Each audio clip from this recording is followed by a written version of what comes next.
Hey everybody, how's it going?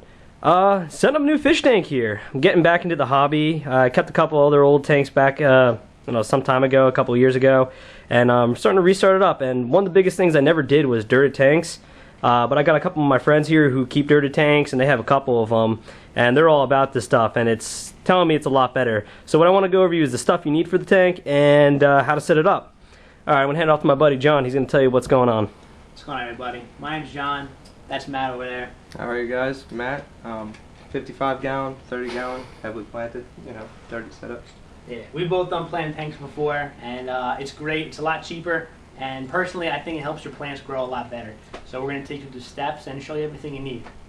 So, planted tank, first thing you want to make sure you get is soil. And you want to make sure you get organic soil, because if you get a regular soil, it's going to have all kinds of artificial fertilizers in it.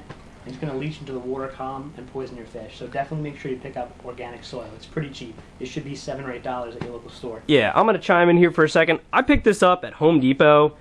This bag, like you said, cost me about $7 or $8 for it. It's cheap. Look how big you get. You get like... That's enough for 255s if you want to do that. That's a lot. That's a lot. So you're going to be getting what you need out of it. If you don't need the rest of it, throw it in your garden. Yeah. All right. Second thing you're going to want is a topper. You can go with gravel or you can go with sand. Personally, I think sand's a better idea. You want to go with the smallest granule possible to prevent things from coming up from the soil, because soil floats. So right here you can see it says US Silica Company. This is just pool filter sand. And it says silica because pool filter sand is actually made of silicone, so it's not an actual sand. And the reason that's beneficial for you is it's not going to buffer your pH. So most fish that like plants in your aquarium, they also like a lower pH, so you don't want a sand or a substrate that's going to buffer the pH up. So that's definitely something you want to do.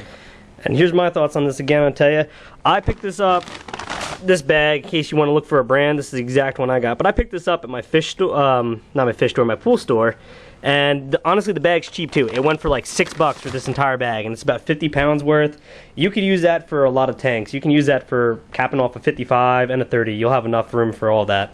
Yeah, I mean, I have black gravel in mine, and that was, I have a 50 gallon, and it was $15 a bag, and I used 3 bags in mine. So pool filter sand is definitely the way to go. So we also got a bucket here, because when you want to mix your soil, you're going to want to pre-mix it with a little bit of water so it doesn't float a lot when you start adding water to the tank. So definitely get a bucket for that. I got some gloves because Josh lives with his girlfriend. You don't want to get everything messy. Yeah, preparation is always good with this. Yep. Be ready to have a mess on your hands, basically. Yeah, we got everything else set up here all nice and pretty for you guys. So in the next couple of videos, we're going to take you through the process of setting up a planted tank.